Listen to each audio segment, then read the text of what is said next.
Hello বন্ধুরা, দেখো একটা ছোট্ট টিফিনের রান্না নিয়ে চলে এসেছি। মাম্মাম টিফিন খাবে, সেটা হচ্ছে কি বায়না পাস্তা।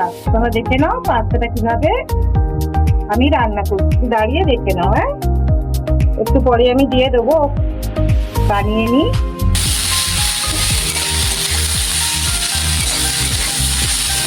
একটুখানি নুন দেবো আমি, এটা হচ্ছে একটু নুন দিয়ে দিলাম, আর এটা ছড়িয়ে দেবো। এই রাখো রাখো।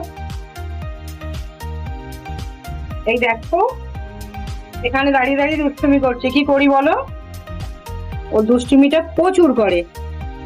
এই দেখো বন্ধুরা, টমেটো সস দিয়ে দিলাম। এবার আমি একটু খুব ভালো করে নেড়ে নেব।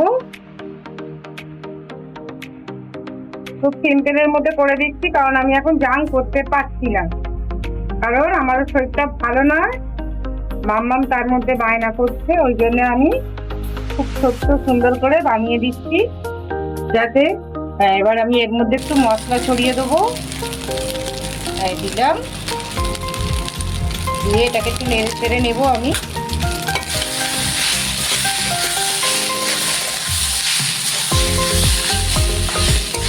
তাহলে খুব বেশি করে রান্না নয়, তোমরা যদি কেউ বায়না করে বাচ্চারা, ওদেরকে একটু করে দিও, আর কিরকম হয়েছে আমাকে জানিও। চলো রান্নাটা আমি রেডি করে ওকে আমি সার্ভ করে দেখিয়ে দিচ্ছি তোমাদেরকে, তোমরা দেখে নাও। হ্যাঁ, এই দেখো বন্ধুরা, করে দিলাম আমার মাম্মামের জন্য এই যে ছোট্ট একটা টিফিন, সেটা হচ্ছে ডিম দিয়ে পাস্তা।